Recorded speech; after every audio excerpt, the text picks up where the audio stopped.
the woman who stopped a war in ancient Babylon, 1700 years before Christ. War was inevitable, border disputes, trade conflicts, insults between kings. Any excuse was sufficient, and once armies mobilized, diplomacy ended, soldiers marched, cities burned, thousands died. This was the natural order, this was how the world worked. Until one woman decided that inevitable didn't mean unavoidable.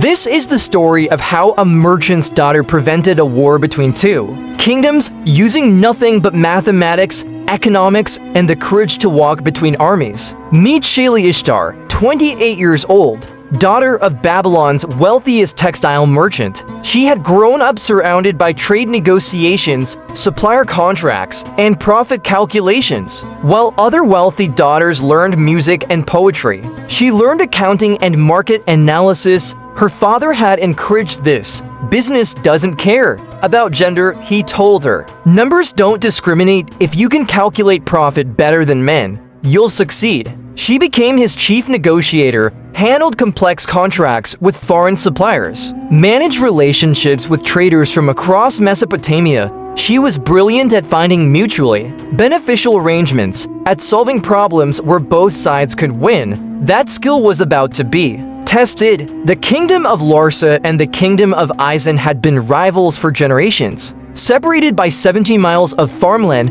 and the Euphrates River, competing for the same trade routes. In the summer of 1702 BCE, tensions exploded. A Larsa merchant claimed an Isin customs official seized his goods. The official claimed the merchant tried to avoid taxes. The merchant complained to Larsa's king. The king demanded compensation and an apology. Isin's king refused, accused Larsa of fabricating the incident to justify aggression, demanded Larsa acknowledge Isin's customs authority.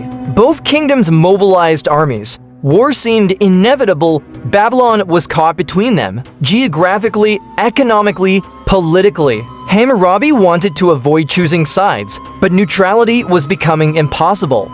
Both kingdoms demanded Babylon support their position. Refusing either would create an enemy. Worse, war between Larsa and Isin would devastate the regional economy. Trade routes would close, caravans would stop, commerce would collapse. Babylon would suffer economically even if it avoided military conflict. Shala-Ishtar watched the crisis develop with growing alarm. She knew merchants in both kingdoms, traded with suppliers in Larsa and customers in Isin. War would destroy relationships she had, spent years building, ruin businesses, kill people she knew. And for what? A customs dispute over a few hundred silver shekels. It was insane. She proposed something radical to her father. Let me go to both kingdoms, not as a diplomat, as a merchant. Show them the economic cost of war. Make them understand what they're about to destroy. Her father was skeptical. Kings don't care about economics when their pride is involved. You'll waste your time,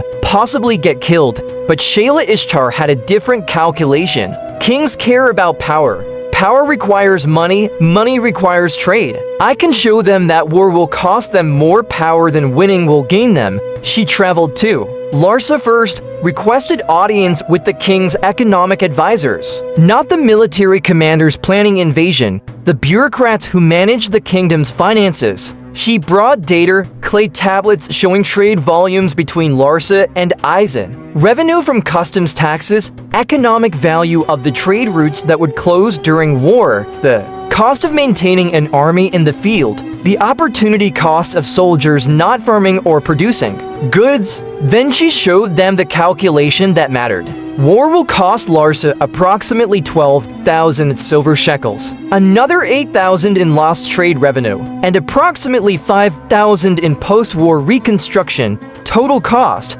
25,000 shekels. The advisors listened. These were numbers they understood.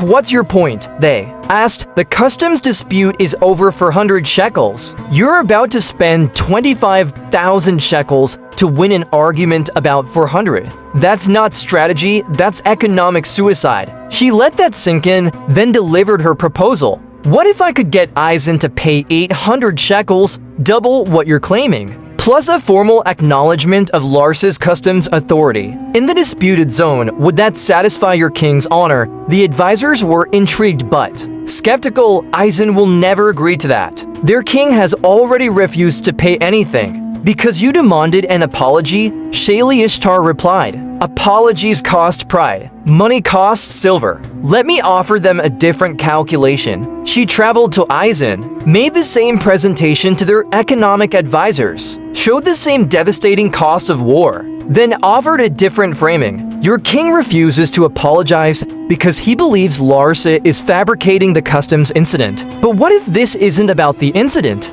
What if it's about clarifying customs jurisdiction to prevent future disputes? She proposed a joint commission, Larsa and Isin officials working together to establish clear customs rules for the border region. Isin would pay 800 shekels, not as compensation for a disputed incident, but as their contribution to funding the commission's work. You're not admitting fault, she explained. You're investing in preventing future conflicts. And Larsa gets paid double what they demanded.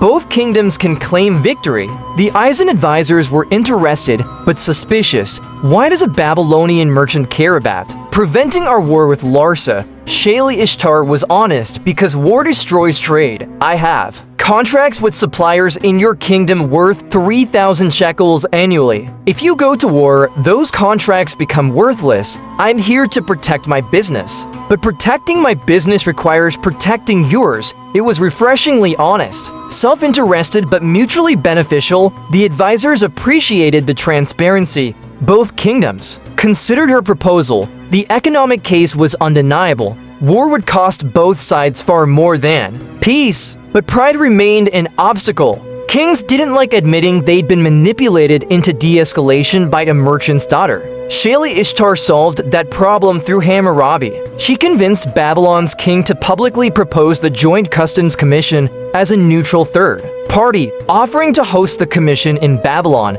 providing administrative support. This gave both Larsa and Isin a face-saving exit. They weren't backing down to each other. They were accepting mediation from powerful Babylon. Their pride remained intact. The proposal was accepted. The Joint Commission was established. Isin paid 800 shekels. Larsa gained formal recognition of their customs authority.